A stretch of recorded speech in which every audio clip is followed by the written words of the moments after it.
You know how they just legalized weed? So there was a possession charge involved. It wasn't even Go ahead. that. Let me hear the story. It was, I'm not a bad guy by any means to the audience. I don't think I'm a lover. I've done good.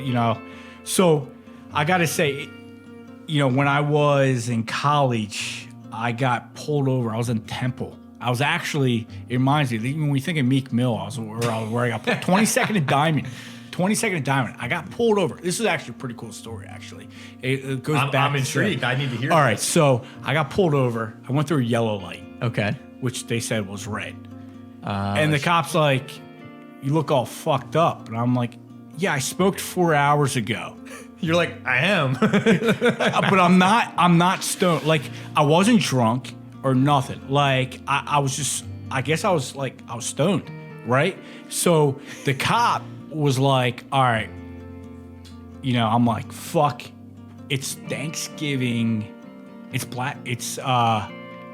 Thanksgiving Eve this happens. So it's the night they're all out there Thanksgiving Eve. looking for something. And I get locked up, man. I'm sitting there in the roundhouse. And the lockup is for smoking weed. He gave me DUI. under the influence situation. Okay. He gave me DUI for smoking pot. Yeah, but this is the best part. And I got to say this. That cop that gave me that DUI for smoking weed saved my fucking life.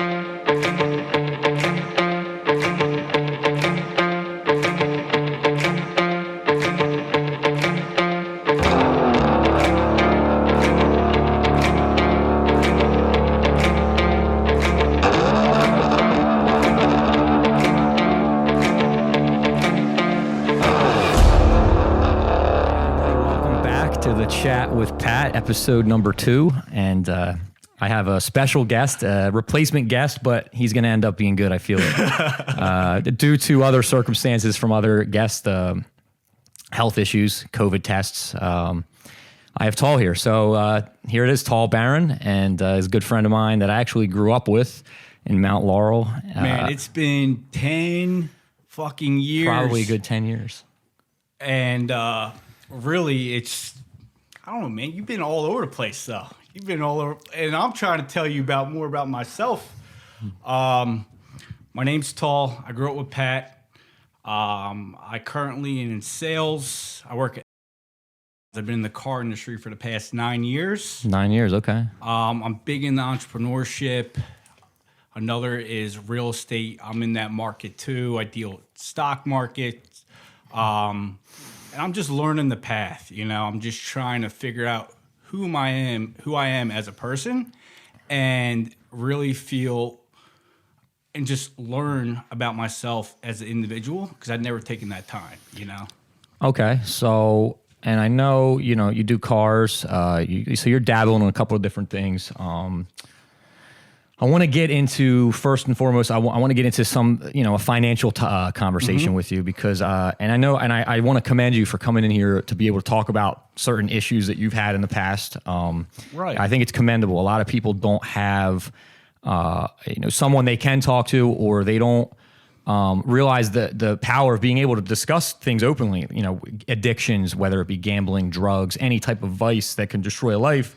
And I think it's very commendable, because a lot of people don't have someone they can talk to or a platform to try to get help. And I think with you coming on, and even my other guests coming on that talk about their trials and tribulations and issues that they've dealt with, I think it opens the door for other people to realize, like, we all make mistakes. We've all fucked up. And I think that people can really resonate with mistakes and foolish things that we've all done. So having said that long preamble, I get into it, Tall. So I do know that you had some gambling problems based on what you told me before we started to air. So go ahead. So I got to say, it's 3 years. Yeah, about 3 years ago.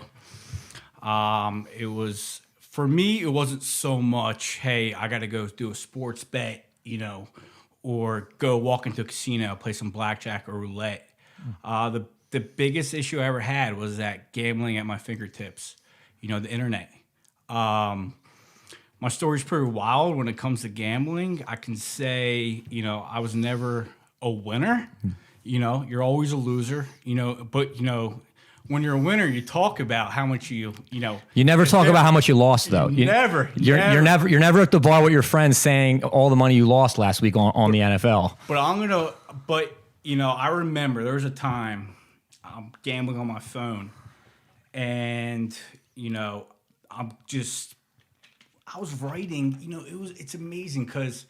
So when you go to like FanDuel, DraftKings, this is what you're talking about. Just for the listeners to know, when you say like the online fingertips, this is all those internet, those resorts, apps, okay. MGM, Betfair, and they make it real easy today, and that's another problem. I saw, you know, just get a little closer to the mic. Yes. I saw the actual, you know, the commercial, you know, the Betfair commercial. And it got me, and I'm like, oh, yeah, you get the free play. Here's $50, whatever. But me, you know, $50, I couldn't play with 50. You know, I would start off with, you know, I'd start off my initial investment in it was online blackjack, per se, particular vice I had. Was the blackjack. Okay. And the worst part about it wasn't a live dealer. I had a way to figure out what cards were coming out. Like I came up with this system in my head, and all of a sudden I'd be going on a roll, winning. I've won. This is all over a period of time. Okay. So did your bet amounts increase over time, or did you jump right into like the high roller bets? I was doing $2,000 hands. Like from the jump. No. So how it worked was I started off with $500. Okay. I would build. I would get up to $2,000. Let's just say that $2,000. I would start doing $1,000 hands. I'd win, double up, win. There was a point in time I won $25,000 in one shot. But this is what the worst part about it was.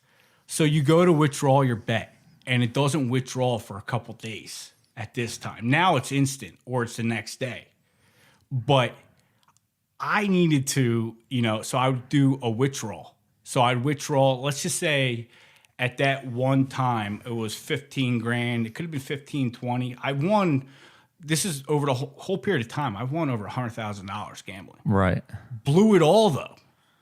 Blew it all. And then went into the hole probably. Went into the hole. So I went into the hole. So over this period of time, I would win all this money, and then I would cancel withdrawal every time, and we would, you know, and then I would take my break, and I would start rebetting again, and then that's when it went downhill. And then, so what's tied to your FanDuel account or whatever the account may be on the internet was your credit card or your checking account, and I would do direct deposits from my account.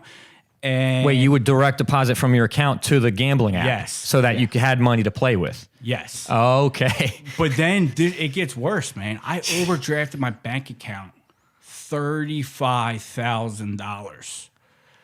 Overdrafted my bank account. So the next day, I woke up. I'm like, how the fuck does this happen? How is it possible to lose 30? I overdrafted my account. I went through, I'll give you a rough number, $8,000 cash, my own money.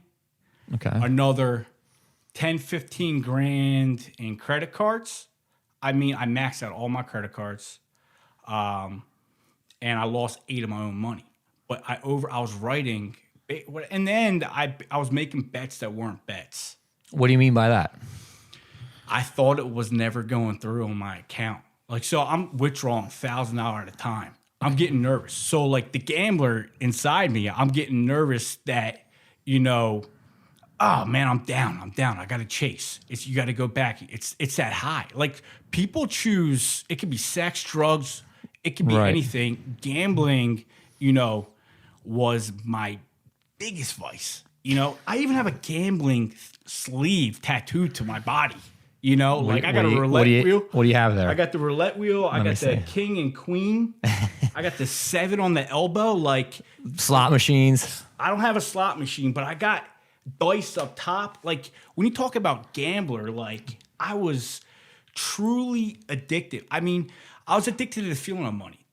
That's what people don't understand. Like it wasn't so much winning money. It was the like I never had the money in my actual pocket. Right. You saw the account figure, and then Right.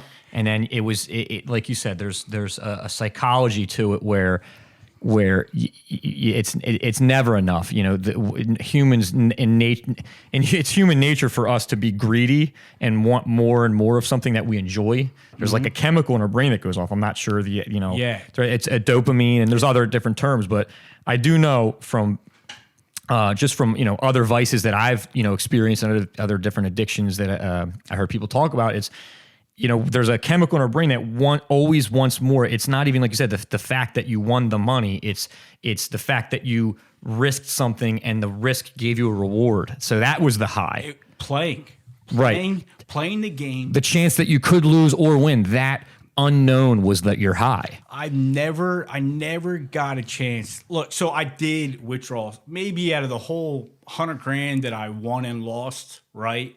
I maybe withdraw like 20 grand out of that at that time. But I overdrafted my bank account. I mean, I was so sick that next day. When I tell you, gambling never took me so close to death. Like that was death. Like when I mean low, all-time low, my account's negative. I'm like, fuck, I got to call the bank. They got to reverse these charges. And you have mortgage, you have bills, mortgage, car payments, everything. I had $20 left in my bank account. And then I didn't know. So what happened was, I overdrafted my account, and like I had to call my parents. Like, and I'm not saying they didn't necessarily they bailed me out a little bit, but not, I'm going to say in a way, like, so I had to come clean my parents. I'm like, listen, like I fucked up, right? I lost all my money.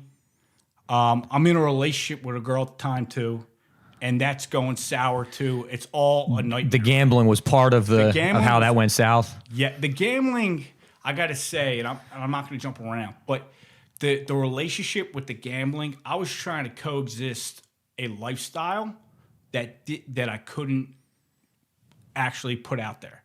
Okay. So what do you mean by that? Like you were trying to have nice things that you couldn't afford? Nice things. At the time, the relationship I was at with that particular person, she wasn't working at the time. I'm paying her bills. Oh, okay. I'm trying to put on this lifestyle, like I can do this, and I feel miserably at it too, because I was so addicted to money and lifestyle. And granted, I make a really good living, but I work very hard for it. And it hurt so much because that day I was so low, like to the point where like I only had $20 in my bank account. They reversed the charges, right? Mm-hmm. To this day, I am paying back my gambling. I pay every month for that gambling debt for the next couple years. I made a deal with the casinos, and you were taking markers out and everything. I didn't even take a marker. No, so I had to make a payment plan with them. Okay. You owe me. It was 35. Well, how did you get to the point where these are the casinos in person or the online app casinos? So the casinos, the actual casino who owned that app. Oh, okay. I got you. Hires a law firm. Okay. They're like, I need you to come collect this debt, even though there's no money exchanged. And how does I don't know how it works. Maybe you can clear it up. On DraftKings or FanDuel, one of these apps, how does it get to a point where there is a debt collection to begin with? You make a wager and place a bet on something on credit, on their credit? It's credit. It's credit to them, but it's like a slim border where I could say where it actually. So what happens is they give you, you put your amount in, right? Let's say I want to put $1,000 in on DraftKings. $1,000 on now DraftKings. I can play I can bet NFL, I can bet blackjack, whatever. Right. You can play anything you want. Okay. I want to put that $1,000 down. Okay. But I technically don't have the $1,000. And then these the lawyers from these apps, the casinos that own these apps, you were getting contacted. I got contacted saying you owe X amount. I'm gonna take you to court. I'm gonna sue you. I'm gonna take your house. I'm gonna bury you. Oh, jeez. But I ended up working out a deal, I made a very, very bad decision. I got to say, look, that was so low. Look, I remember I had $20 left in my bank account. And that feeling, I couldn't get gas. I couldn't even get something to eat, I would be hawking, and this is the worst part. I would ask my friends, I was like, look, can you just let me? I felt like such a bum, For someone who makes money too. Like, I felt like such a bum. I had to ask people for money, So my dad, he was like, listen, I'm never going to bail you out again, right? He gives me, I have a mortgage. I had 20, he's like, look, I'm going to give you a $2,500 loan. Okay. He gives me a $2,500 loan. That's what I had to start off with. So that $2,500 was to help pay your mortgage. It was like a stimulus, essentially. Basically, more like but my account was still in the negative. So I had to pay the bank a fee for overcharges. So that $2,500 went to pay the bank that I belonged to at the time. Okay. So, I had to pay this fee, and to that particular bank, I'm not going to say who. Yeah, that's fine. But and I basically got my account above in a positive, right? And it ended up being, I learned so much from that experience, though.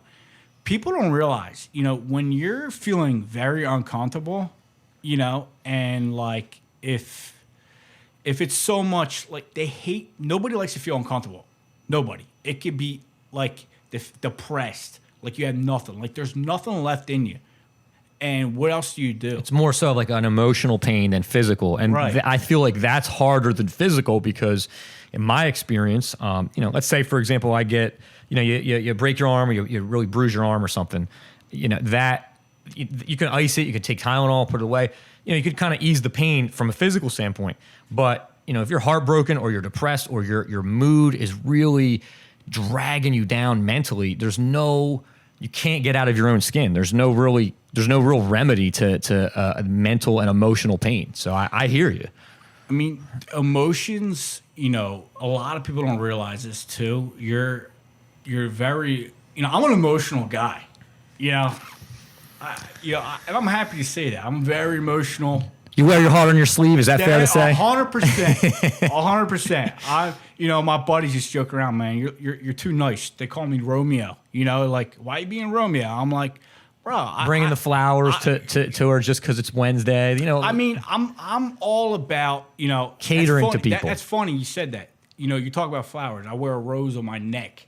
I wear a rose because you know what? Like, I love the satisfaction of making somebody smile. Seriously. And I'm not going around saying, as far as from girl to girl giving out flowers, nah, I'm not even that kind of person. You try to focus on one particular? It has to be one particular person. Okay.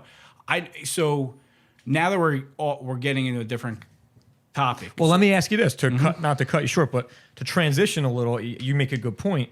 The gambling and diving into that financial hole, how did that affect your relationship at the time with the girlfriend and with regular friends, but specifically the girlfriend? Because I don't know if you guys were living together or she was at your house. How did it affect that? So I got into a relationship, with 6 months being in a relationship, I bought a house. She moved in. And the house is in your name? My name. Okay, she was just like the girlfriend living with you. There. Okay. I thought it was, I was so scared at the time, I guess you would say being alone. We all, that's something big too. All men, these big fucking egos when it goes to, I don't want to be alone, like. They put on the front like they're tough or they right. I hear you. I can straight up tell you, like, for the longest time, I was scared of being alone. Like, I jumped from relationship to relationship. Just to be with someone. It didn't matter, like, the quality of it. It's just someone was there. Well, it did matter. I valued that person, right? But that person in that relationship at the time turned out to be completely opposite of what what it really was meant, what I thought it was. You know, Okay. it was forced relationship. Right. So when it's forced, she's not meant for you. No, it was. And you miserable. learned that. I mean, it was miserable. Like, imagine going home and not wanting to go home.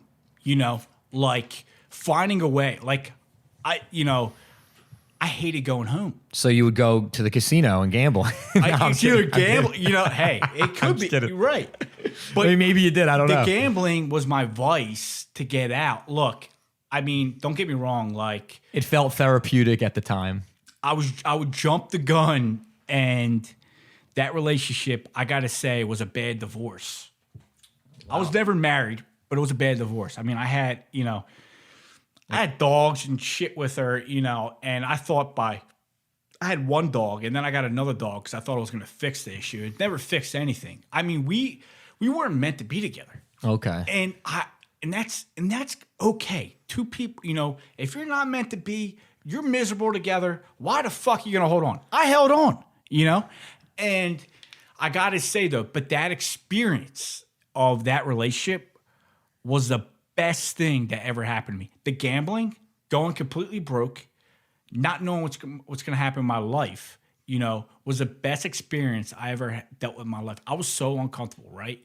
And I know now that it took me. So I haven't been in a relationship in a year and a half. I haven't been on a date. I don't go on dates. This is present day. Present So it's day. been about a year and It's change. been a year and no a half, dates. maybe going on 2. No dates. You just been focusing Focus on your energy myself. away from that. I got you. Focus on myself. I mean, that's the thing. Like, I see all these people today in their relationships, and some are married, some are engaged or whatever. And I could tell either one of the partners is not happy. Like, from people I just view and see, like Right, on an everyday you can basis. see beyond the surface of. They're not happy. They just don't want to be alone. Right. People are so scared to admit that like it pisses me off because we have to understand, like, I never took time to love myself. This year and a half, look, I was a fat fucking turd. I was 30 pounds heavier. I didn't love myself. I felt disgusted about who I was as a person. I didn't feel like I had a purpose, And the past year and a half, 2 years, whatever, I'm losing count on the time of how long it's been. But being alone and getting, being by myself was the best thing that ever happened to me in my entire life. I can say I learned so much about myself. I learned so much how to love me. Like, I love hard. Like, I don't give up on when a girl, like, if someone tells me it's the same thing, it goes with sales too in general. Right. Oh, they're not interested. I'm not interested. I don't want nothing to do with you. I'll never fuck off. You could tell me fuck off a million times, but I'm still gonna do it. Right. You're not. It's in the sales mentality. It's a no is you could. There's always a chance to turn the no to a yes. It's just an opportunity for you to figure out how to get that person to want what you have to give them. At first, they might say no, and you get the no's on the text or whatever. But it sounds like you're saying you wouldn't give up and try to persuade them otherwise. How would you do that? You can't be. The first thing is being truthful, and being honest. Your intentions. What are your true intentions going into this relationship, person, whatever? So you lay the cards out on the table. If you were, let's say, for example, to DM a girl, you match on an app, something of that nature. Your very initial, interaction with them, you lay it out. I respect honesty. I'm the same way. So I got to say this, and I can honestly admit this. I've been on the apps, and I got on dating apps probably 5, 6, 7 years ago when it like first was a thing. And I haven't been on it since, and I can tell you why. Some people find love on apps. Yeah, you could find love anywhere. Yeah, some people do. Me, I'm the complete opposite. So I've met, there wasn't substance in that for me. My biggest thing is going out. Okay, when you chase love, this is what I learned. When you chase love, when you're just seeking it, looking for it, I'm going to go on this app, I'm going to swipe right, swipe left, whatever, right? And you're seeking it, so I feel that people's time is very I really appreciate someone's time, because my time means a lot to me. I would want someone to really get to know me and say, this guy's cool, I'm down. But like with the apps, it's like, Nobody values time. It's just a numbers game. The attention span is very short. I mean, you're fighting. Like, you don't fight for love. It shouldn't be that forced, is what you're saying. It should Right. happen because there's chemistry, not because you have to compete with the attention. It comes down to the need for attention. Women and men, everyone's guilty of it. Right. The technology, I feel, and I discussed this last week with my previous guest. The technology and all these apps. I want to hear your thoughts on this, Tall. You hopefully you agree. I mean, maybe you don't, but I think with all the technology and these apps and everyone has all these options at their fingertips, it's not about effort or energy now. It's about how much attention can I get, and then it's surface deep, and then it ends there. So I think that's a problem in today's culture of dating. I feel when it comes to apps, okay, like you're settling. Seriously, you really are settling. Because if you want something, if you want that particular person, that individual, for instance, I can't talk to multiple women because there's too much. It's just there's too many personalities. I don't know how fucking people do it. Yeah, like I don't know how men keep track of women or whoever, if whatever sex you are, can cheat on somebody, even in general. Like we can get into cheating and stuff like that. But I'm saying, like, talk to multiple different people now and go on multiple dates. I mean, now you gotta, you're where it's not real to me. I'm very big, so I'm a big law of attraction guy. Okay. I'm huge into it. Energy seeks energy. Things should happen naturally, opposed Manifest, to right. What you put out there is what you get in. Okay, so I feel like I don't have to go on an app to find the next one.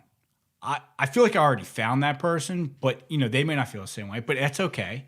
But Okay. They might not be in the same spot, but eventually, like, consistency and not giving up. Like, yeah, you fight to the end, because when something's so right in your head, you have to have it, but you have to detach yourself from that, So that's the same with the law of attraction. So I want, this is my dream person. This is who I want to be with. This is who I'm going to marry, whatever. White picket fence, all that. Right. So, I feel that if you can't, if that's not what you want, shit, I'm losing a train of thought. But if she does it, you manifested. I manifested it. So this particular person, And if she doesn't, you said she doesn't feel the same way back at this time, but you're saying you're not losing hope that she might come around, or do you accept fate and accept the fact that you might end up with someone else? Because it's got to go both ways, probably. Eventually, look, they say don't chase, right? Right. In a sense, when you manifest something or you think that person's right, you end up chasing in a sense. And you're still like, how we talk about the apps and how you're like, people go out there to seek individuals, like you're seeking it. Right, like you're looking for a car on the lot. Right. You're going to seek for a car to extract one out and make it yours. It's no different. I make, like, this is the thing, like, I journal every day. I meditate. I mean, I visually see this person and like how beautiful inside and out, whatever that person is, right? And I see that, look, eventually, I have to, you have to stop, right? But there is no, for me, I know I have. You think about this person every day, this particular girl? You're thinking, you always, yes. I think about I think about it every day. I mean, I it's a relationship that's been building for a long time. Be mindful. I've never, how do you like someone so much, whatever, and never, been sexually with them, whatever, or emotionally, but you have this connection. The connection is what's like so superpower. Like Yeah. I see It trumps everything, even physical. like that's like I see the connection and like you feel like I feel other people's energies. Like I could feel any in this room whoever. How's my energy right now, Tall? Your energy's on a scale of like I'm gonna say. Do I give off like them good vibes? You here? are giving good vibes because cool, good, good. We, people tend to focus on the bad and the negative. Oh, they'll pick this person apart. Oh, they're too fat, or they don't have this money, or they drive this kind of car, or they don't have the materials, they don't have the Gucci, they don't got the Louis. Fuck all that. They're 3 inches too short. They're this. They're that. We can pick apart anybody, but like I find it that we, like we can find out that eventually if it's meant to be, it's meant to be. If it's never, it never was, right?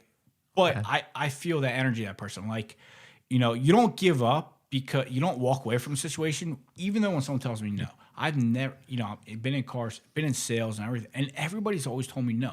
But I've never been able to come this successful in my life Without being told no all this time. without being told no. Let me ask you something. Let me ask you something, Tall. Being in car sales, does that, I want you to tell me how, I want you to expand on that, because being in any entrepreneur, anybody that's, door-to-door sales, car sales, whether you're selling sofas, whatever, the rejection, and even in the business that I own, I get customer inquiries all the time, and I get rejected a lot. I get told no. Oh, it's not for me. Your product isn't for me. I'm going to go with another company.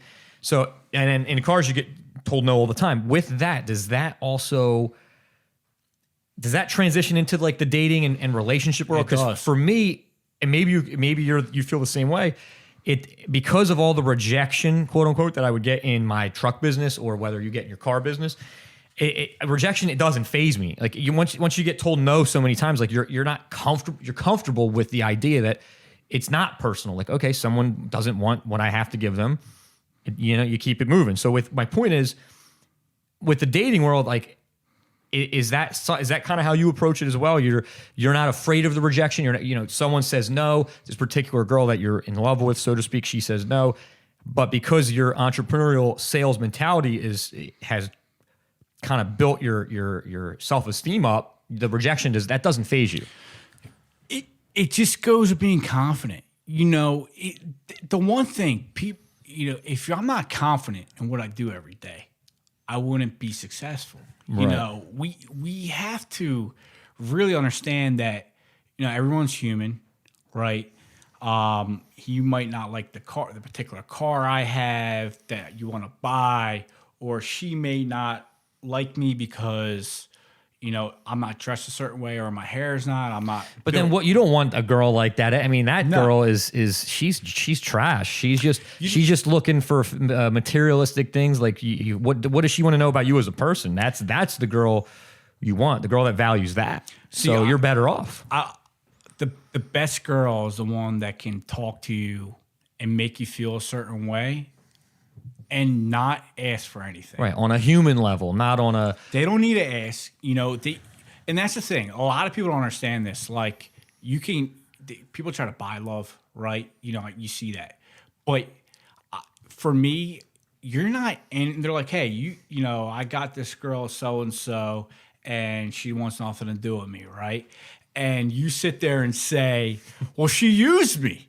No, asshole. It's fucking free will. You did it. You're the only one to blame. People don't like that. That's what like surprised me, because you can't. The only person you got to blame is yourself. Like, yeah, you know what? Nobody had a gun to this rich guy's head to make him buy this girl all this shit, is what you're saying. He chose to buy the love, which ultimately that never works. So he kind of, people in that position, they asked for it. Everybody volunteered for that. In that position, nobody like for instance, like the particular individual who I talk to now, who I'm not with, not on that level, but like it's a work in progress. Maybe one day, whatever. So I got to say, like, you can do all the kind things in the world for somebody, Okay. but they appreciate it in different ways. They don't speak it. You know, they always say this: winners move in silence. You know, I find that with my job too. Like, you know, I'm a big. My ego is big when it comes to sales and making money. But you're not shouting out your numbers to everyone. That your numbers No. will talk for themselves. No. I mean, you want that in the end, though. You want that person to see who you really are as a person. You know, it's not a front; it's who you are. Like, I genuinely don't know how to be an asshole, and women love assholes. Maybe that's why I do well. No, I'm just kidding. No, I'm saying though. Listen. I'm trying to learn to be more selfless, be a little less narcissistic. You know, I'm the first person to point out my own flaws. I mean, it's good. It's a good thing that you're not an asshole, and I'm not saying I'm an asshole at all. But I think I have a big heart. But I do know that my approach of the careless, the carefree attitude, the I'm not going to chase that girl. That women are attracted to that, but in the long run, is that going to be your wife? Is that going to be the one you have a family with? It's the guys, the guys that ultimately aren't the assholes that really care. They're the ones that once they do find a girl that does appreciate that like it's a home run. If a girl appreciates that you're not the asshole, 20 girls might not like you because you're too kind. That 21st girl that does like you because she sees the value in the fact that you are kind. I mean, that's the home run. She's better than all 20 of the other girls that like the assholes. So you're going to win at the end, I think. I love, the biggest thing for me with, a girl is family. That's a key factor. Family, culture, whether or not, the connection they have, you see what they have their own family, and then the connection you see them, who they are as an individual, and to know that whatever they got to do, they'll conquer it, right? Okay. I love independent. I love, if I was to pick a girl, right, I want her to be independent. I want her to have something for herself. I want her to always love herself, first. It can be a girl with, who has kids, who doesn't have kids, doesn't have a family, whatever, but the main factor is loving yourself. Or, for instance, you're talking to somebody and they just got a relationship. Okay. And not a lot of people, and I always say this. I say, I'll never, if I wanted to be at that particular person, right, who just got out of that relationship, it was bad, right? And it was a bad ending, for them. So I guess me and that individual, we just experienced the same thing. But I've taken a long time to love me. It takes time. So you get to know somebody for a while without sleeping with them, kissing them, and you really get to know them. Then they're the most genuine person in the world because your relationship isn't lacking substance. Right. It's and not emotion. based on the physical, Right. the superficial. It's based on just the true raw emotions of a person. I've always wanted somebody to love me for me. Like, I can never get over the fact that, I love so hard, but I never saw them appreciated for it, right? Like, in past relationships in general. Like, I never felt appreciated as a person. Like, but that was a lack in my own self because I want that person, that whoever in the future misses, right? Like, I want them to feel so in love with themselves before they love me because I want that relationship won't work. You see people tend to go from late. I've already done this. And it's because those particular people didn't love themselves first. So it's going to fail unless you love yourself. I did it myself. I went from relationship to relationship to relationship to fill a void. Because you weren't really loving yourself at the time. Never loved me. I never loved me. No, that's a good lesson. That's a good lesson. But I feel like you need chaos in your life. You need that bad fucking chapter. Failure is the best teacher, is how I see it. Failure is the best teacher. It really is though. Like I love, because you know what? I've gone broke. I've been rich. I've been, I've had everything. I've had fancy cars. I've had jewelry. And today, I don't have any of that. Like, Less flashy, living modest, just being happy. You don't need it to be happy. I own a house I don't even stay in, right? But, someone's paying for my mortgage. You're renting it out? I rent it out. Okay. Someone's paying my mortgage. That's good. But eventually, I'm taking that house and I'm going to take money out of it. I'm going to buy another house, another house, another house, and start my real estate kingdom. Because, my biggest inspiration today, when it comes to, I look at my dad's situation. I mean, we kind of. I don't think I really know your dad. I mean, no. I know like we played basketball growing up, but I don't know what he did. I don't know what he, My dad had a business. His business, it went to shit, to COVID. So my family had a limousine company, airport shuttle. Oh, right. Bringing people back and forth to the airport. Who's flying? It's shut down. Yeah, that's tough. 36 years my dad was in business. Now my dad's 66 years old, back to work, and he's got nothing. I mean, I'm going to say. So his industry obviously took a huge hit from COVID. His ego was so far up his ass. I love my dad, don't get me wrong. But, like, I'm saying, like, he let his ego get in the way and with his head. So, like, he was so scared to let go of that business when he should have sold years ago. Okay. So Uber came in. When Uber came in, they kind of destroyed our business. Okay. My dad was successful. My dad came to this country with $75 in his pocket. I mean, where are you guys from originally? Where's he my from? My dad's from Morocco and Israel. Morocco, Israel. Okay, I knew it was somewhere over there. So I'm like a big mutt, man. I'm like Eastern European. Your dad's Moroccan, and who's Israeli? My dad's Moroccan. So originally, my dad. This is kind of crazy. We're going into his story too a little bit. So my dad's story is my dad grew up in Morocco. He left Morocco because his family was persecuted. Yeah, there was some unrest during the Spanish or French War. It was taken over, and my at the time his family was like royalty. They lost everything. So they had to move to Israel. Oh, okay. So, my dad grew up as a farmer, and then he came to the U.S. with $75 in his pocket. He worked 24/7. When did he come to the U.S.? In his 20s, 30s? He came in his, I think his 30s. I'm gonna say right about when you were born. No, so I have two older siblings. They were born overseas. They're born here. We're all born in the U.S. So my dad's from Morocco and Israel, and then my mom's got Russian, like Eastern French, German, Russian, more like a white. Yeah. Okay. So he came here with nothing and then started this business. But I got to say, when he lost, it's kind of heartbreaking. I saw my dad lose his baby.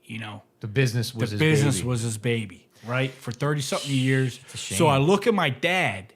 I take his story. My dad's back to work, 66 years old. I'm not going to say he doesn't have nothing. Like, he put his kids through college. He bought fucking... Yeah, you lived a good life. You lived a good childhood. Good life. Great life. Yeah. But, I paid him back. I pay him back every day just because one day, we talk about entrepreneurship and money and stuff like that. And I tell myself this shit. I'm gonna be a fucking multimillionaire. You gotta talk. You gotta believe. You have to believe it first fucking before anyone it. else can believe it. I say it. I put it out there. But I know I'm gonna be that way because one day I'm gonna sit back and be able to say, "Hey, Dad, here, I'm gonna buy you a house somewhere. I'm gonna do something, maybe a truck, whatever the fuck it is, But I'm going to reward, I know one day I'm going to be able to sit back and reward my parents for what they've done for me. And it's kind of like, I'm a big lover and giver. Like, I love family, That's the one thing. The one thing you'll always have in your corner. You can lose friends. Right. Your family's not going to turn their back. You fuck up, you gamble your money away. I'm sure your dad's pissed as hell at a principal, but he's not going to let you stay on the street. I mean, my dad, my dad, he would do the same thing. I could fuck up tremendously. He is, as much as he'd be upset about it, he would never leave me on the street. Nah, like, look, my dad left me in jail before. Wait, so you were in jail for like an overnight, or was it like you were? It was a booked? weekend. It was like so you weren't okay. You weren't. He left me. It was a weekend thing. It was more a. So well, I mean, I want to hear this story. So how did you? I knew I was gonna get it. So one time, I gotta say this, man. You know how they just legalized weed. So there was a possession charge involved. wasn't even Go ahead. that. Let me hear the story. It was, I'm not a bad guy by any means to the audience. I don't think I'm a lover. I've done good. So I gotta say, when I was in college, I got pulled over. I was in Temple. I was actually. It reminds me when we think of Meek Mill. I was where I got pulled. 22nd and Diamond. 22nd and Diamond. I got pulled over. This is actually a pretty cool story. Actually, it goes back. I'm intrigued. I need to hear. All right, so I got pulled over. I went through a yellow light, Okay. which they said was red. And the cop's like, "You look all fucked up," and I'm like, "Yeah, I smoked 4 hours ago." You're like, I am. But I'm not stoned. Like, I wasn't drunk or nothing. Like, I was just, I guess I was stoned, right? So the cop was like, all right, I'm like, fuck, it's Thanksgiving. It's Thanksgiving Eve this happens. So it's the night they're all out there Thanksgiving Eve. looking for something. And I get locked up, man. I'm sitting there in the roundhouse. And the lockup is for smoking weed. He gave me a DUI. under the influence situation. Okay. He gave me a DUI for smoking pot. Yeah, that's- But this is the best part. And I got to say this. That cop that gave me that DUI for smoking weed saved my fucking life. Because I had to sit there. And I don't put this on anybody. I don't know how people can be locked up or go to jail. Like, I'm not a jail guy. I'm too fucking nice. how long you think you'd survive in a maximum? Oh, I'd be dead in fucking like an hour, man. I mean, I'm not. Look, I look like a tough guy. Like, granted, I can fucking put up my own. But yeah, like, you hold your own. I can hold my own. I mean, but I don't look for. That's the one thing. I've never been the guy that's gonna go look for trouble. Right. You don't. You keep to yourself. You don't need to swing your dick. I got you. Like your ego. Like, look, I can protect myself. I've been doing all kinds like mixed martial arts stuff like that my whole life. But like, it's more about okay. So I get this is the funny. So you're in the holding cell for overnight. I'm in the roundhouse. Not even overnight. There's no fucking judge. This is the worst part. Because it was a holiday. It was a holiday. Right. I couldn't get out till Monday. And it's like Wednesday Eve. No, Wednesday. it was a Friday night. So it was the day after Thanksgiving. No. I guess at the time. Yeah. You're right. Yeah. It was Thanksgiving's a Thursday. Yeah, Thursday. So it was that weekend. It was a holiday. It was a weekend. holiday weekend. And you got to wait till Monday. I had to wait till Monday. Okay. Had to wait till Monday to get out of jail.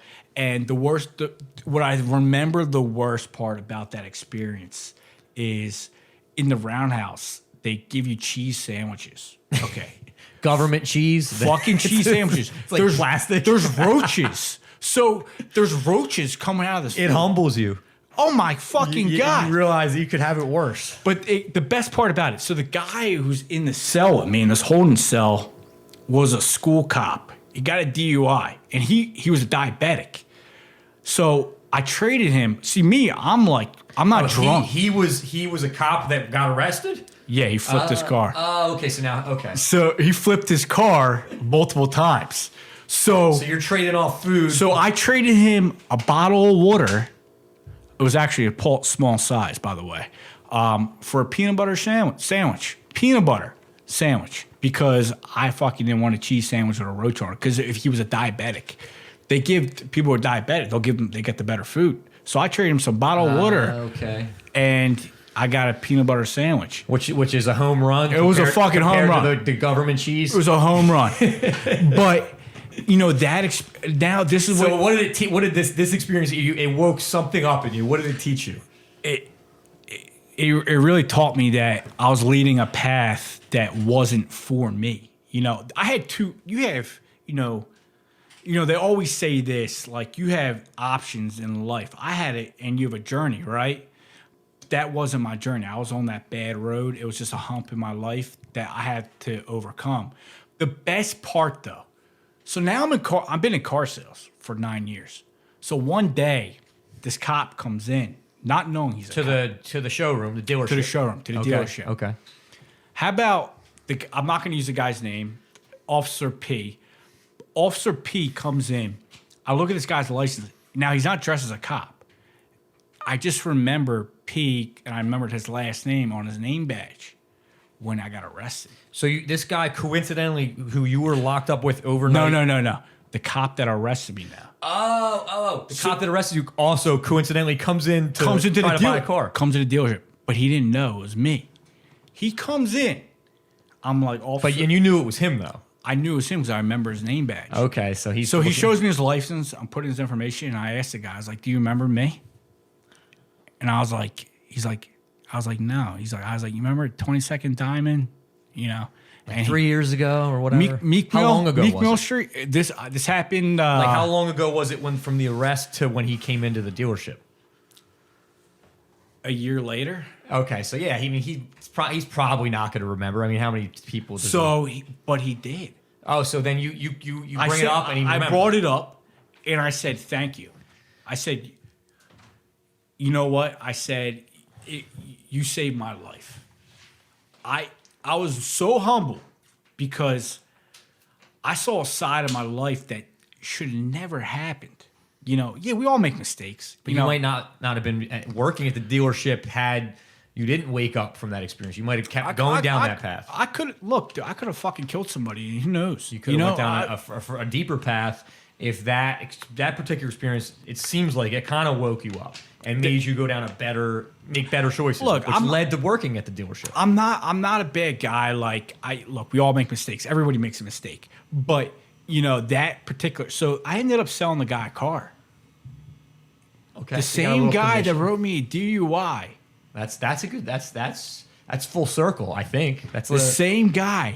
And I told him he saved my life. He did though. Like I'm so humble from that experience. You know, it really taught me life lessons and values that you don't appreciate. Look, when you're sitting there and you're sitting in that cell, you know, and realizing like this isn't me, man. I'm some fucking white kid from the suburbs, you know?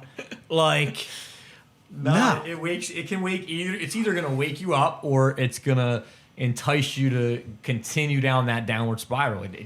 Fortunately for you, it woke you up to make better choices. It was the best experience. I mean, look, I take every bad experience as a best experience. Yeah, you got to try to make it you don't lose. You turn the L into a lesson. That's the way you got to look at it. You got to, and like it goes for relationships. It goes for everything in life. Like whatever you want in life. Like, look, when I want, like, I'm gonna fucking like I have to get when I have my mind focused on something, like energetically, whatever it is, like because I'm humble. I'm at peace with myself. But it's win or die. It's with the car sales. Like somebody comes in and either you're going to sell them on a car or they're going to sell you on a reason why they don't, buy something from you. And I'm not going to push that on them either. I'm not going to push, hey, you don't want to buy a car. I'm like, all right, but it doesn't mean I'm a bad seller. Right. Because I find, rejection, objections, I mean, in sales, I mean, you have to be willing to just take it all on the chin and be like, okay. But I know when I go into a sale that I'm going to get it. I'll tell you why. It's because my mind is mentally focused, I tell myself. One time, I sold 6 cars in one day. It happened in August. And one day, it's like a record in the dealership. One day, right? People just coming in, sign and drive. I have a big book of business, and that's what I love. What I do, like I love people, I love experiences, I love sharing, I love helping. And let me ask you a question on that. What's in going into the car sale route? Not a lot of people. Obviously, not everyone's a car salesman. There's probably a lot of people that don't know anything about the business of sales. What do you think's a common misconception of when people think of a typical sleazy car salesman? A regular Joe is going to think of a car salesman as they're trying to, everyone's trying to get over on you, or the salesman's just doing anything for the sale. That's a misconception. What do you think is what else do you think is another common misconception? And what's the reality of being a car salesman? We're all look. I live off 100% commission. I don't have a salary. Right. So you have incentive to, you got to push, you got to close. If I don't sell, I don't eat. Right. So and I could say I've made, I'm not going to say the exact number, but 6-figure income being a car salesman, and that lifestyle. Look, I work 60 hours a week. I put in the hours. It's not like it's not earned. It's earned. But I'm not breaking people over the head. I'm literally getting people to love me. Right. It's not twisting people's arm and getting them to buy a car. So it's not fake. It's all real. If you speak the truth, seriously, it goes with relationships. It goes with life. Like if you can't be truthful to yourself, like you're never gonna get whatever you want. I tell myself before I go into a sale, I'm gonna get it. I literally am. I'm gonna say I'm gonna get it, and it's more a matter of being confident in yourself. But it all results. The sale, relationships, money. Like that's the thing. Money controlled my life for a long time. Longest time. Money was. People don't realize this. Like, money will fuck your life up because, we all want this status. But I stopped. It's ultimately not going to make you happy like you think it will. And talk to anyone that has a lot of money. I mean, yeah, that wave runner is going to make them happy, but ultimately there's always going to be things that money can't buy. And I think the more money you acquire, the more you realize that. And this is the thing too, though. Like, you got to be able to acknowledge that, like, you don't need a reward for everything. Like, I used to be that kind of guy, like, I needed to seek attention or I needed... You felt like someone owed you something all the time. Yeah, nobody owes me shit. And that's an attitude that's not good. It's good to realize that no one does owe you anything, and you're gonna do better in life because of that. Because everyone's a shark. There's sharks everywhere. Everyone's trying to eat or be eaten. And the sooner you realize that no one does owe you anything, the sooner you realize you're not going to get slapped in the face by reality. Some people never heard the word no in their life. We know people like that growing up in our hometown. They never got the word no in their life. Parents gave them everything. Once they're out on their own and they realize no one does owe them anything, they're in for a rude awakening. I took in too that, like, you got to earn your way. Like me, I want to be self-made. I don't want help. Look, my dad gave me the $2,500 to get back. I paid him back, to get back on my feet. I paid him back, obviously. Today, I totally look at everything and I say, hey, everything for the future, right? All my money's for future. Like, I don't keep all my money strictly future, because you know what? I look back at my pop now. My dad's 60. When I'm 60 years, a little nest egg. When I'm at 60, shit hits the fan. When I'm at 60 years, when I'm 60, fuck, I want to be retired in 10 years. But I'm just saying, But I had to mentally put myself to that. Like, I wake up. I remember, going back to relationships, whatever, women. I mean, loving me. I had to change everything. People like to sleep in. I don't like to sleep in. I go to bed early. I wake up early. I fucking work out. I meditate. I have to find the inner peace, like that inner peace with what consumes me, and it really is a big experience. Like, as far as being a entrepreneur or wanting something, your mental state and your mindset has to be there before you can do anything before you can be successful in anything. Your mindset has to be there. So you started focusing on that, on your mindset. It started things mindset. Rippled from that. Mindset and love, but the key factor is loving myself.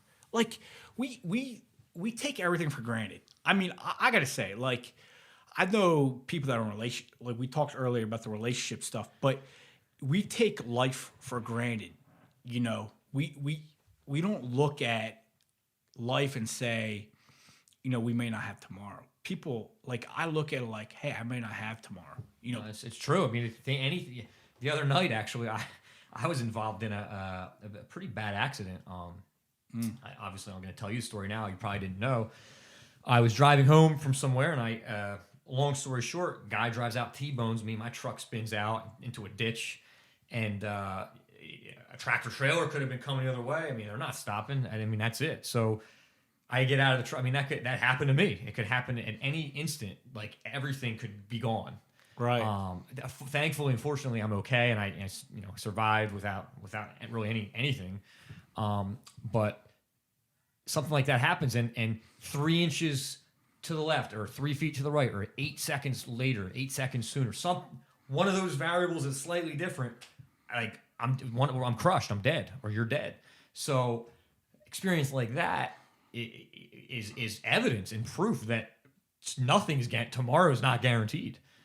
Anything can happen, and we don't live like that. I mean, we think like about assholes. We don't live like assholes. Yeah, we live like we're all gonna live forever, or like nothing bad's ever gonna happen, and that's not a good mindset. I think it's good to have a balanced mindset, knowing that tomorrow could not happen. Tomorrow's not guaranteed, but I think you also have to, like you said, plan for the future.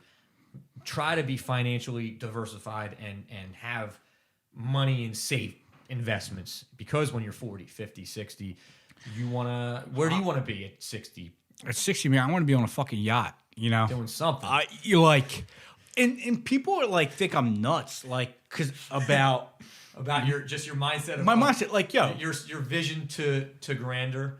I mean, they think I'm fucking nuts. Like, you look at, You're dreaming big. You're swinging for the fences. like fucking Bezos, Elon Musk, like all those guys. Like, I worship those guys. Like, I fucking I worship them. But I figured out. So I started studying. Like, people during COVID, I was laid off for a little bit. Right. The shutdowns and all the that. shutdown. So I had to find during that time. You're either going to make the best of your time, or you're going to make the worst. Like, play the victim. Time's going to go on either way. Either be productive as shit, or maybe jerk off with the rest of them.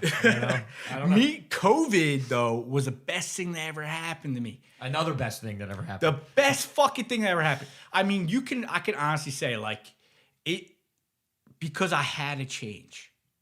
I had to embrace it. Like, I was a fat turd. I didn't read. I didn't feel like I was educated enough, even though I do have a degree.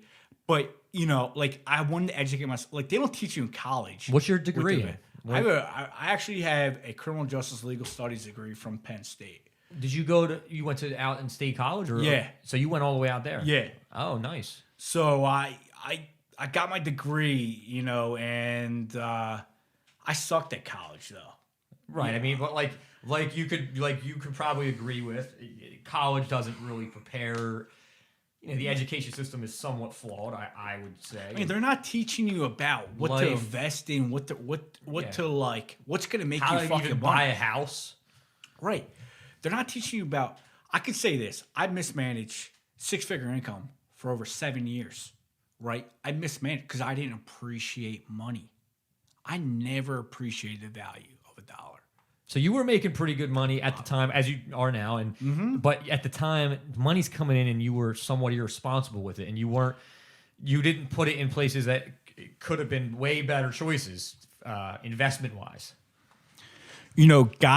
So I remember just the fact of the matter was making that kind of money, and somebody who made 50 grand less than me had more money in the bank account than me. So with those numbers, you're thinking something's wrong here. Something. My lifestyle choices are not. I'll fucking buy it. I'll spend. What were you? Let me hear. What were you buying? What were you blowing the money on? Fucking bottle service. Atlantic City. Atlantic City bottle service. I mean, or it's let me get this outfit or this pair of shoes. I remember. Give me a ballpark figure. Like shoes, pants, belt, shirt, and watch. That get up. Give me rough numbers of what all that cost when you went out and were buying. I mean, look, I bought. I gotta say, so I've never got. I spent the most I ever spent. I'm not like crazy money on like material shit like Gucci, Louis, whatever. You were spending on the experiences. I bought Yeezys. I spent $600 a pair at one point. And there's Jeez. people that fucking spend all kinds of money on shoes. I'm Collect them and shit. me, I just fucking bought them, you know? But You were spending it more on the experiences, the bottle service, the well, I was vacation. buying suits. Suits, okay. I fucking, there's nothing better than a nice suit. Yeah. You know, some people, when they get done work, they're like, I got to get out my dress clothes. You want to put them on. You want to look. I leave them on. You know, like I made my way up to where, like, you know, I went from the Joseph A. Bank. I just graduated, actually. I went from the Joseph A. Bank. What was your job right to out the of school? Hugo Boss. Was it the car? No, I can tell you a funny story. It's actually really funny. Let's hear it. So I worked for this company. It was a rehabilitation company. They did like occupational therapy, speech pathology, and that kind of stuff. And it was the first job I ever got fired from. Oh, this is right out of undergrad. Okay. Right? I'm making like $12 an hour, dude, out of college. I'm like, this is fucking brutal. This sucks. And I hated my job. That shows you what's wrong with the education system right there. I paid $140,000 for an education. Now I'm making $12 an hour. How am I going to pay it back? Like, come on. Like, so I got this job working for this rehabilitation company, and I had to get referrals in for the company. Okay. I had to call and get scripts, stuff like that. So it was data entry. Oh, So that just sounds painfully painfully boring. So the therapist, so I'm entering the data, the therapist's name, where the region it's at, and it was supposed to be White Plains, New York, right, in this spreadsheet. Now, granted, I send this spreadsheet. This is fucked up. To 1,500 people in the company. Okay. Instead of it saying White Plains, you know what it said? White pussy. Like, what the fuck was I thinking? So Were you like thinking about a text you were going to send a girl and like a dirty talk, but you put pussy there? I don't know what I was thinking, but dude, I ended up emailing this out to 1,500 people in the company. And they obviously they probably took it the wrong way. They didn't catch it till like a month later. Like, hey, they bring me in this meeting. Wait, when you sent at the time, when you sent the White Pussy New York, did you know you sent it or you didn't? No, it wasn't on purpose. No, I mean, like, did you do it by accident and then 10 minutes later realize, oh fuck, what did I do? Or you just totally thought you wrote Plains I thought it was White Plains until they brought it up to you. I just thought I wrote. So a month later is when you when you actually found out you put pussy instead. Yeah, they bring me in this boardroom. And they're like, there's like three of them. And there's like, three of the bosses, and they're like, listen, what is this? And I'm like, I'm just dying, dude. Oh my god! Like, yo. It's fucked up. What? So what was your what was your answer? What's your response? It's on an Excel spreadsheet and it says White Pussy, and I'm like, dude, I wasn't thinking that way. Like, I didn't type that. I didn't really fucking write that. I think it auto corrected that, like some shit. Like clearly you didn't. It wasn't intentional. It wasn't intentional. But and that's what you said to them, which was the truth. But did they believe that? Fuck no! I got fired on the spot. What did they say? Like, we're gonna have to part ways. We're gonna part ways with you. This is unacceptable. And I'm like, dude, you're paying me fucking $12 an hour. Thank God. So really, like, they did you a favor. Like, they did you a favor. So, it's crazy too, because I met this dude one time randomly, and that's how I got in the car business. That's how I got to where I was. I met a guy. So after this job, I was at a job meeting thing, like a job function thing, and the guy had nothing to, he was there walking around. And I ended up in the car business by meeting this guy, and he took me. He's like, listen, I'm going to introduce you to somebody. I'll get you an interview. I got an interview. And I ended up, the funniest part was, too, that interview, when I ended up in the car business, it was the fastest interview of my life. I let 2 minutes. They're like, this guy ain't going to make it. So they weren't impressed. They weren't impressed in my interview. Okay. But they're like, you know what? We can use somebody... and I ended up being there, You started as like a sales. How does that work? You started as a salesman? They hired me as a salesman, but, the guy that interviewed me, who's now actually my boss, he was like, well, he was my boss then, but I'm saying like my boss. And the guy that interviewed me was like, I lasted 2 minutes in the interview. He's like, what did you do prior to this? And I was like, Not sales. so I did a little bit of marketing. Oh, prior. okay. I sold fucking soda. Like, not soda. It was like a vitamin water kind of deal. One of those energy drinks. Pop chips. You know Pop Chips? I sold that too. I don't even know what that is. What is that? Pop Chips is a 100 calorie chip. Oh, like a calorie. What's the word? Like a health chip. Like a healthy chip. Okay. So I sold that too, and they're like, "Oh, you sold chips and soda. This is all you got." And I'm like, "Yeah, man, but I love people." And like I was in the bar industry too. Like that, I was like, "This is in and out." Like right. So after Summer jobs and shit. So after I got fired from that job, I love people, and look, I would never do anybody wrong. I'm honest. Honesty sets you free. We talked about earlier. Well, the product, a lot of times, and again, correct me if I'm wrong. I'm not in car sales, but a lot of times the product sometimes sells itself. You know, the dimensions of the car, the materials, the material. The engine is the size of the engine. Like you're not like those are facts. You can't like sugarcoat or persuade them one way or the other. The car is made of what the car is. It's a matter of do they want that one or not, or do they like you enough to want to be able to give you the business, or do they? You know, is there the only wiggle room in the persuasion is maybe the payments, maybe rationalizing why it's a good purchase. But you know, the product is the product. It's not going to change its size or shape no matter how much you say. You know, it's either they like the product or they don't. Is that fair to say? It's fair about the product. You know, they don't even sometimes like the product. They just gotta love you. They don't care. That's true. That is true. There's something to that. Nobody cares. You know, I get this. I want the leather seats. I want the sunroof. I want, all the gear, I mean, I've sold cars at $100,000. I sold cars at $10,000. What's the difference? To me, there is no substance. I treat the same. I will take somebody who buys a $10,000 car. I would treat them the same way that buys a $100,000 car. Right. Yeah. If they, there's that old adage: if in any sales industry, if they like you, they're likely to gonna buy what you're selling. You're selling yourself first, essentially.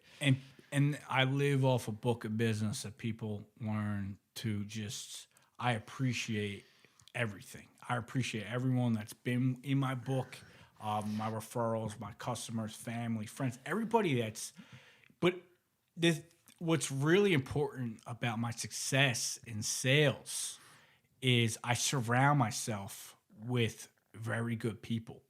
Oh, okay. Like coworkers that also are successful in sales? Like all my coworkers, I mean, it's like a family. Like we're together more than we are with our own families. Right. Yeah, 60, 70 hours a week. So you're there. You're with each other all the time. So it's not like, that's your family.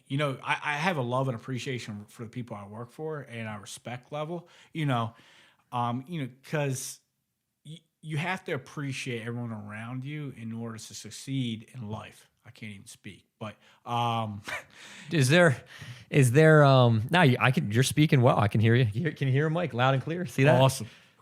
Crystal clear, lucid English. I can hear everything. No bumbling. No bumbling. Nah, you're good. You're good. Awesome. So I have a question. We're going off the car sales stuff. You said you're with these coworkers a lot every day and 60 hours a week, whatever. You're there. You'll see them more than they probably see their families. Some of them with families.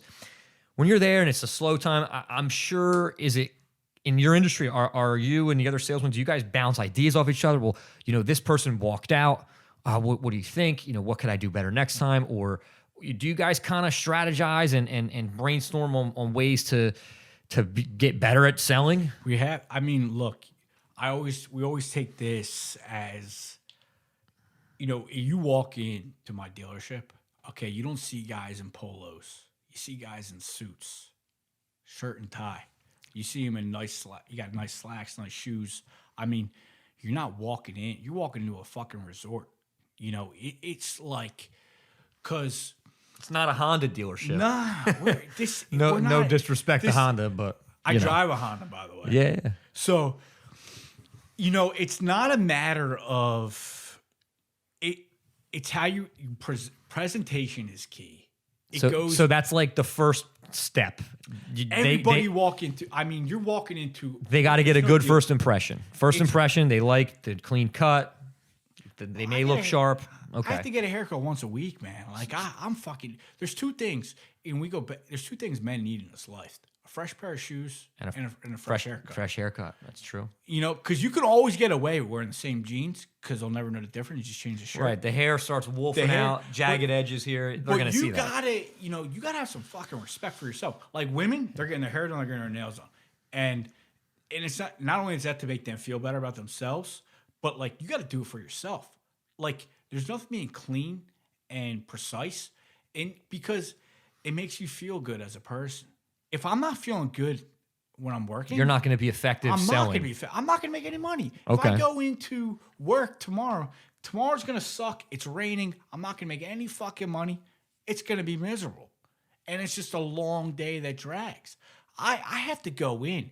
We talk about mindset a lot. So it starts with the mindset. Everything is mind. Okay. Life is a mind. Like you can. I highly believe this. You can accomplish anything you want if you put your mind to it, and that's the truth. Like you have to really emphasize that you can get whatever you want.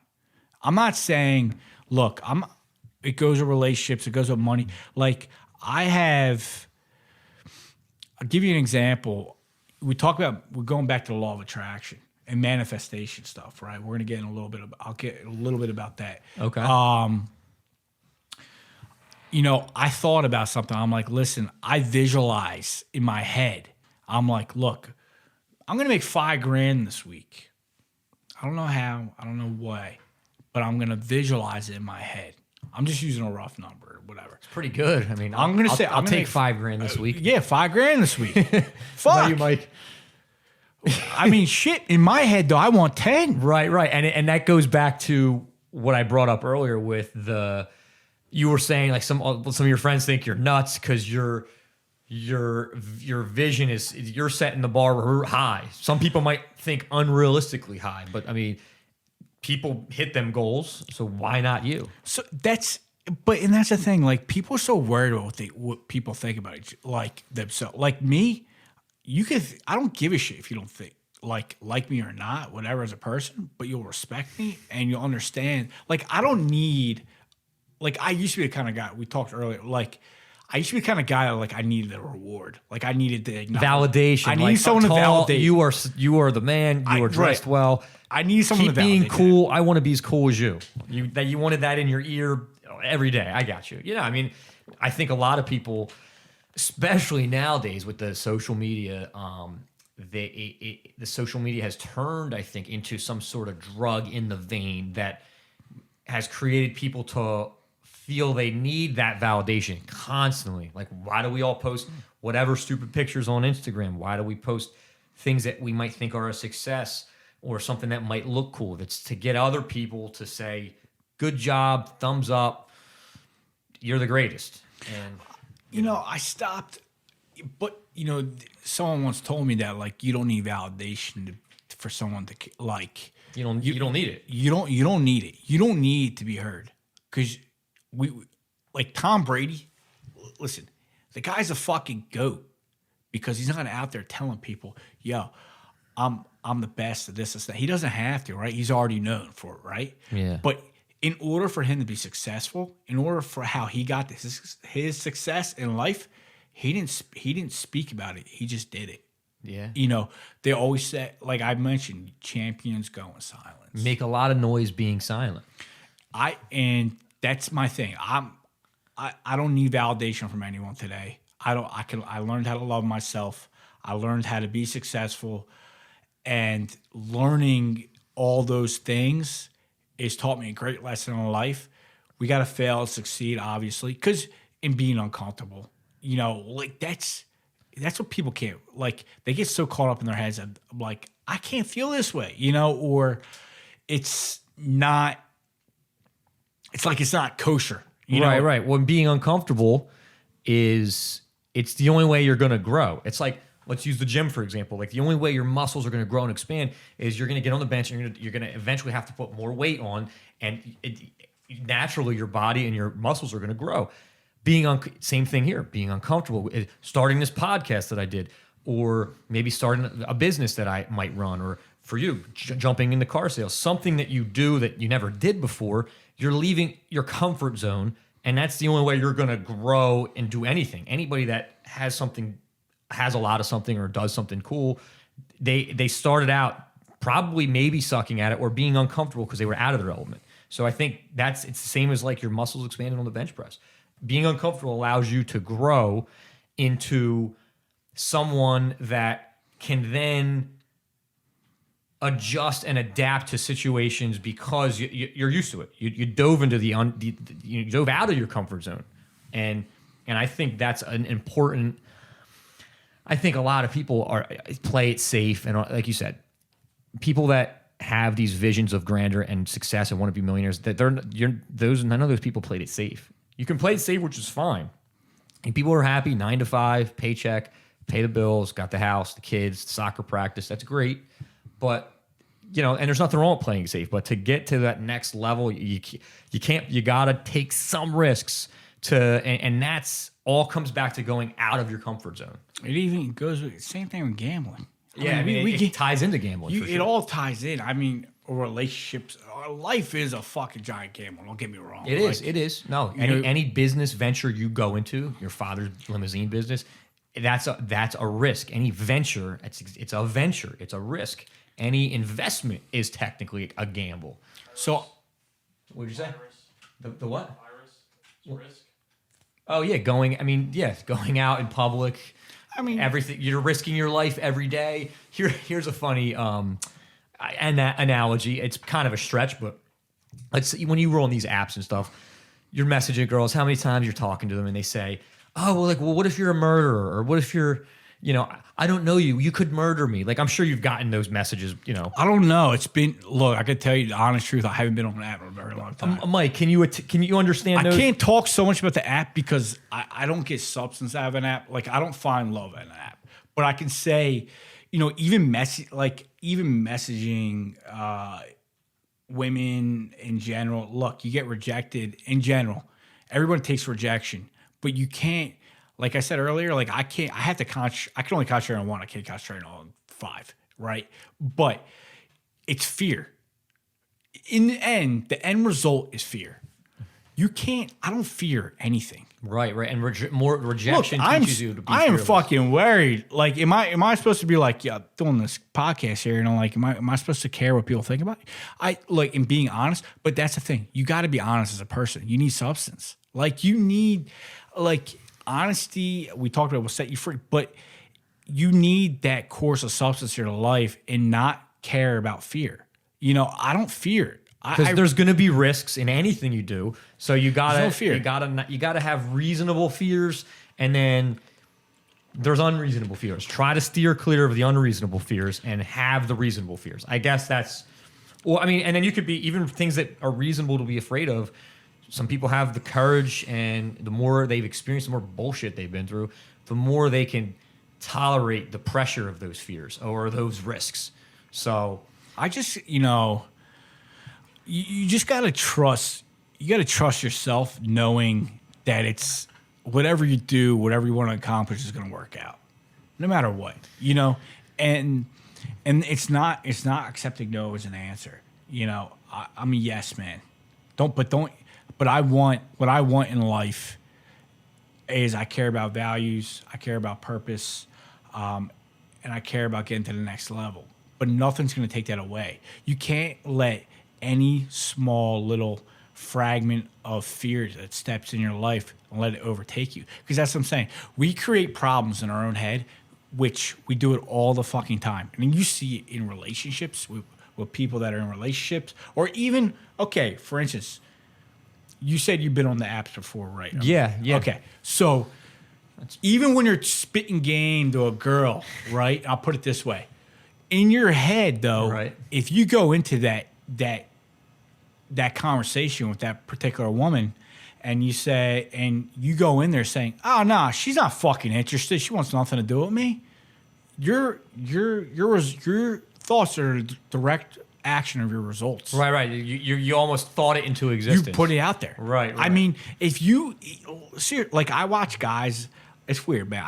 I'm on I love TikTok, man, but like for other reasons. See, I'm not on the TikTok thing. The TikTok game, but I learned so much, man. I learned everything about stocks. So how do you how tie in the TikTok to the guys in rejection? I want to hear this. Well, look, I listen to all these dating coaches on that app on Really? TikTok. Okay. So there's people that give advice, men, women, and I watch lots. So these are. I got like categories. I don't watch like the whole fucking dances and shit. The things where they're dances and girls. I've seen the quick 10 seconds of like something informative that you might want to know. Dances, girls in bathing suits, whatever. Right? Like I don't give a shit about that. The substantive stuff. I got you. So like when I'm on, it's either stocks, it's law of attraction stuff I watch. It's dating, investments, business. I got you. Dating. How am I going to better myself? But even like that's the one thing. Like people go on dates and they don't know how to start a conversation, or they don't know how to keep a conversation going. Oh, it's getting boring, right? Getting dry real quick. But if you don't come in there with some fire ass energy, they're not going to fucking like you. Yes. Like you got to be like, fuck, I'm on top of the world. That's what I'm saying. Like. So when you would go on dates, you would go in there and you would have some interesting stories to tell to the girls, and hopefully they were interesting back. Were there any? Tell me here an experience you've had where, typically were some of these girls on dates that you went on, were they interesting? Were a lot of them cookie cutter? Were some of them kind of broke the mold, or were most of them pretty typical? Like in my past of going on dates, I could say.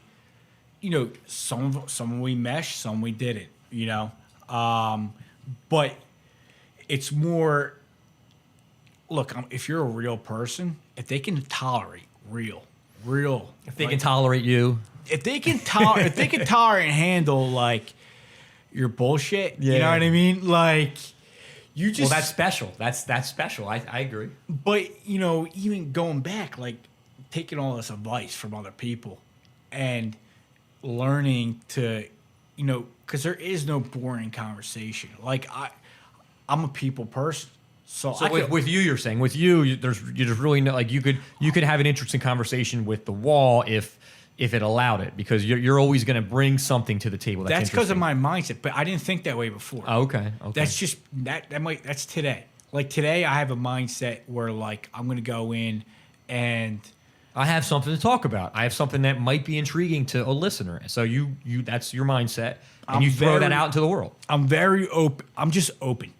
People can't tolerate realness. That's the worst fucking part. And that's partly why I started this podcast, because a lot of people would say, you know what, Pat, you got a lot to say. You're always basically saying things that like, I have the hot takes. People are saying, you say a lot of things, Pat, that are true, but like no one really has the balls to say them. And that's what it is. It's the truth. It's things. It's like you just said. People don't really people don't want to hear real. Real will offend them. Real will hurt their feelings. Real isn't going to give them. They're not going to hear what they want to hear. Listen, there's not going to be. You're not going to always. The things that you want to hear aren't always the truth. So that's partly why I started this podcast, to be able to be real with my guests or whoever's with me, and to be able to have both of us converse and say real things, whether or not the lynch mob jumps in the comment box or not, because they're always gonna. Look, people matter. But that's what I'm saying. That's a fear-based attitude. Like you're the people that kind of have to be keyboard warriors and be negative in a comment. If they're gonna be negative, look, that means they don't like something about themselves. Right. It's an internal issue, and that's why I always let. You can't I'm be flattered when people say things negatively. Look, you could be negative and you can be a fucking bully, but like I don't care. You know what I mean? Because I'm a very positive person, and I want people to get the best subs. Like if you're not real, you can't fucking deal straight up. And I know that made a little rhyme there, but there's a couple phases we go through in life. I learned this a long time ago. In life, and it goes with relationships in general. In life, and in business, maybe business, relationships, whatever it is, it can be. In life, we live, we feel, we heal, and we deal. Okay, that's an interesting take. It makes sense. So those are what you go. Those are basically the emotions and the process that you go through to go whatever you are encountering at that time. If you learn to really, and I always talk about loving myself, because I struggled, loving myself. So there was some learning to love yourself was part of the healing and dealing phase. It's yes, very. And you, but that's what, you know, you have to, those, I guess you would say that part, those feelings, to be able to heal from it, to deal with it and take it on. Like you have to be, you as a person have to realize that, like, okay, I accept this. This is what I am, you know. And there's always gonna be haters. There's always gonna be someone telling you can't do this. You're not good enough. You're ugly. You're fat. They can make up whatever. Right. You know, Yeah. You know, but people like that, they have an internal issue with themselves, and they don't realize, no, what am I doing wrong here? No, like nobody takes responsibility, you know, to say, you know what, it was my problem. I fucked up. Like people don't take responsibility for their actions. Yeah, no, that's true. That's You know, true. and People are always trying to blame everyone else. It's never them. Everyone wants to play. I get it. A lot of people want to play the victim role. I'm not, you know, I can't say I want to play I'm not a victim guy. I'm all substance, and I believe everything I say is to be honest. Like that's really what it is. And if you can't see who you are really as a human being, then you don't, you know, then you got to go find yourself. Like you have to find out who the true person is. And I found out who Tall was a year, like it's been a year in the work. Like, but I finally found out who I was over the years. You know, I never understood who I was as a person. But today I can sit here and say, you know, I'm able to be successful. I don't need somebody to fill a void in my life. I can be by myself. That's important. Some people, once you realize you can be by yourself and you don't need that dependent near you, then you can really grow, I think, mentally. And it makes you mentally tough. That's why I hate dating apps. That's why I don't really respect so much dating apps. Because you really can't. I just don't feel that like that's true substance of love. Like if you love, like, because you're virtually looking for that person, and you think they're gonna be. So now when you find someone on the app and you think they're gonna be someone who you really didn't think they were, like there's complete opposite. But you know, I feel like if you go out, you could go on your Instagram, whatever, your social media, and you find one that peeks out to you.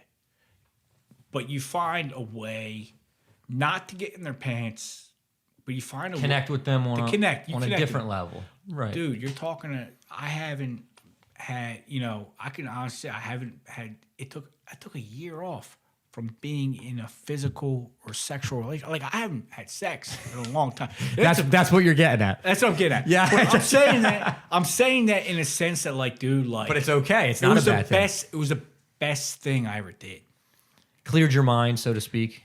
Best thing, you know, because. So it sounds like your mindset, you know, based on the lowest of lows you were in, it sounds like you climbed out, and your mindset seems like you're on the right track, and for your own happiness. And I want to the last point, the last question I'm going to ask, before we wrap up.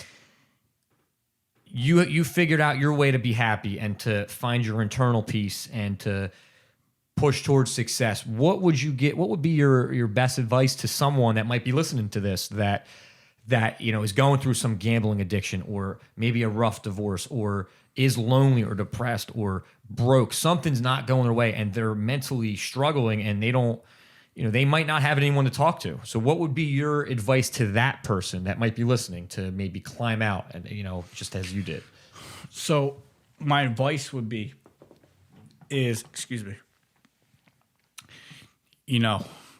take that time, really take that time, and think about, like, I don't want to feel like that. You know how it feels, like the way you're feeling at that particular moment when you're down, when you have nothing, you're gutted, you're fucked. You take that time and really analyze, like look inside yourself to find it in yourself, because no one's going to do it for you. Like you have to do it yourself. So you have to take that time and really understand life's not going to be, there is light at the end of the tunnel. There really is. Life is fucking beautiful, but there is light at the end of this tunnel that it's okay to be alone.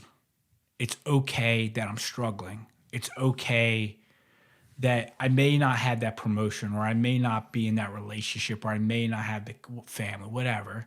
It's okay. So it's essentially sit back, count to 10, take a positive spin on your situation, see the positives in it that can come from it. Change, but I didn't mean to cut you off, but it's also, you got to change that fear-based attitude. Okay, so Like- fear-based mindsets is what you're saying is All the- probably something that is why this person is stuck in this hole. Because you're stuck off fear. Okay. People feel that they'll never, this sucks. I have a heartbreak. I can't get out of this hole, because they're feeling the need because they don't feel it themselves. But like, I had to find inner peace. So you got to find the inner peace. So it starts with you learning to love yourself, finding your inner Starts- peace, and then just focusing on a goal and climbing out. really find a hobby. Okay, hobbies. So this is good advice. For Find people. a hobby. Go work out. I mean, I hate to, not everybody's into working out, but maybe you find a vice that can take you from thinking about that negative action or whatever it is, and find and turn that into a positive. Look, the more you keep your head busy and focused, like, dude, I work a lot The because less you're thinking about the You're not negative thinking about shit the negative that shit. fucked you up in the first place. Dude, Right, you I gotta get it. realize there's always going to be someone else out there for you. There's always going to be more money. There's always going to be someone who's going to value you as a person. But it starts with loving you. So, but don't be fucking lazy. Oh, I got to say, like, you can't be fucking lazy. Like, because you're never going to get it away from that. It's a hard habit to break. Laziness. Very. Yeah. I mean, look, dude. I I hear watched this video on Andrew McCraven. He talked at Texas. Channel Andrew McCraven. He's a guy who says make your bed every morning. Right, and it's right. You know? who that is, Mike? Okay. So I watch his speech every day. I watch a couple of things. So every morning I watch a motivational video. I watch Goalcast. I watch Motiversity Hub, Motivational Hub. Like, there's all these different like videos on YouTube, and I get my mind right. I get my mind ready For that particular day to kick the ass day. in that day. for the day. Okay. I mean, so if you want to escape the negativity, you want to, that reality. Because look, you're not going to find it in doing drugs. You're not going to find it in gambling. You're not going to find it in sex. You're not going to find it in another relationship. You're only going to find it within yourself. Is essentially that would Right. be it, to wrap up that advice segment. Is that fair to say that you're going to find the way out of the hole and the way to the top of the mountain only in yourself, and then from there, other people can probably maybe come in your life and leave a positive impact. So it starts with starting to love yourself. I think that sounds like the theme of how you climbed out and how maybe someone else that might be listening could climb out. If you want to climb up that ladder, up those rungs, you'll find a way. There's light, So yes, it's all. I could say always loving yourself is a key focus of life, and I think everybody needs that. All right, awesome. Well, listen, Tal, I appreciate it. Thanks for give having me, man. Give me a pound. I appreciate it. COVID pound. Yep, COVID pound. So, we'll upload this when we can. We're gonna do some editing. I appreciate it. All the listeners, thanks for listening. Subscribe. Share the videos. Share them on your Facebook. Tell everyone to share, and maybe something can happen. Maybe you something will resonate with you. That's the goal of these episodes. I appreciate it. Thanks for having me, Yeah. guys.